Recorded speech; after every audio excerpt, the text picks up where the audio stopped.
Hello again, Steve here with a few thoughts about what I'm going to call Mastermind. I was out with somebody from my Toastmasters club tonight for coffee, and we were talking about different ideas to do with personal growth, self-knowledge, and so on. And we started talking about mastermind groups. Years ago, I started this thing called Coffee Chat, and originally it was meant to be some sort of a mastermind group, but it never really turned into that. But I got some experience with facilitating groups and so on. But I never really completely understood the idea, although I did read about it in something to do with some of Napoleon Hill's work at one point in time. But I thought it was a good little exercise to look into it again, and this lady explained a little bit of it to me. So when I got home, I started doing a little bit of poking around, ran across a video by a guy named Chris Ducker, and he apparently ran a mastermind of some sort, and he had a simple little video which I thought was very, very productive and very educational. You might want to check it out. It's called 3 Things to Do with a Mastermind Group. Success, I think it was called. How to Organize and Run a Mastermind Session for the First Time.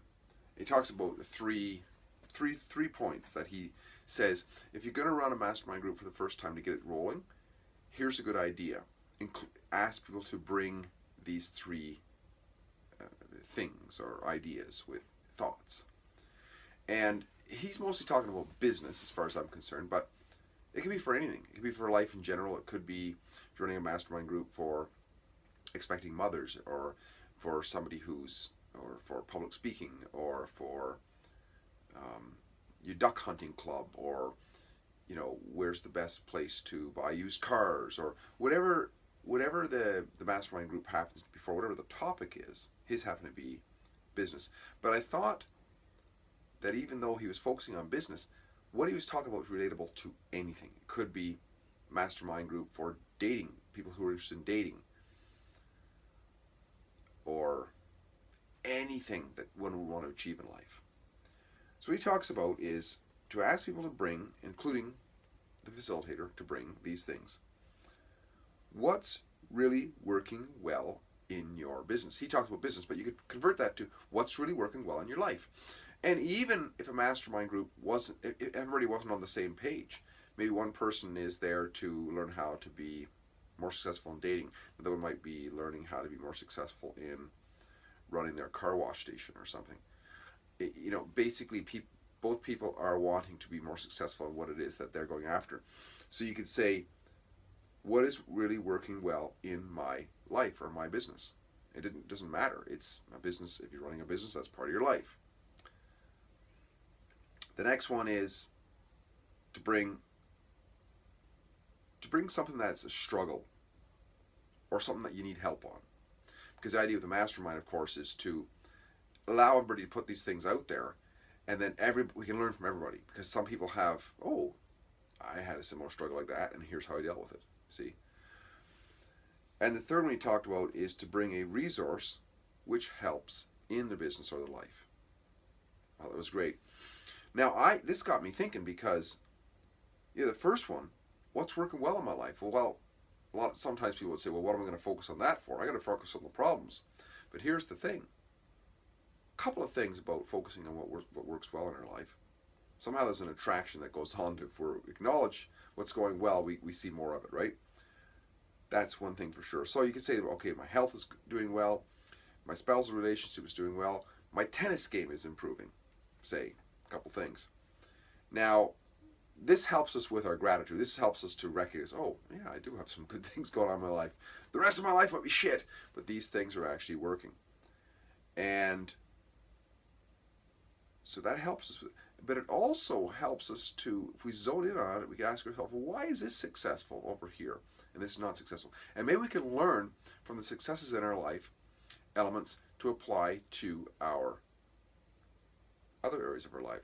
For example, if the relationship with our spouse is doing really well, and a bunch of people at work, we have like these personality conflicts at work, we say, okay, I recognize that I compliment my wife once in a while, but I never compliment those people. How about I try a compliment once in a while, right? How about a compliment? You know, throw me a bone once in a while. You know, these things can go a long ways. So we have to learn from what's working in our lives to what's not working in our lives as well. And in the struggle department, we might find that we're having a problem getting promoted. We're bored in our jobs, right? We have a long commute. We have a high cost of living. So there's a couple things we can learn from that. When we bring things in, we can realize they're related in some ways. Somebody who's got those things could start thinking about, maybe I could find a job which is closer, which would reduce my cost of living, because I wouldn't be spending so much time not getting paid but spending money on gas. And if I find a position that's more that more suits my personality better, I won't be so bored, and because I won't be so bored, I'll be more happy, productive, and get promoted. So by bringing these things out, people can help us see what we're not seeing. We can help ourselves see what we're not seeing because we brought it out. And the third one he talked about was resources. I just picked out a few. You might notice that your father-in-law has always been a great help and has a lot of, just pick something out of my, out of thin air.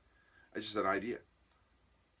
Maybe there's somebody in our lives who we can turn to, and they seem to have a pretty decent answer. At least they're mellow about it and not getting all strung out in their emotions. Calmly give us an idea. Never thought of that. Maybe it'll work, right? That's something to be amazed about.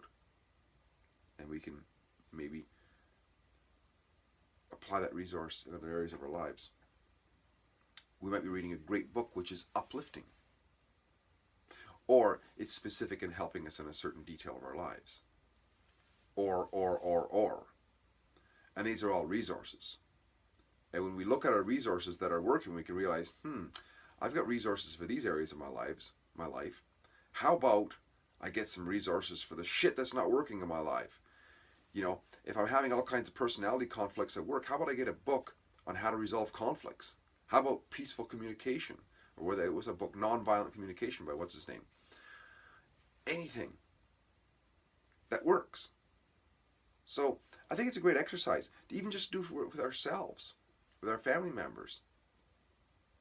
But it's like a self-examination. The great thing about a mastermind, I think, is it's like a self-examination in the mirror, a talking mirror.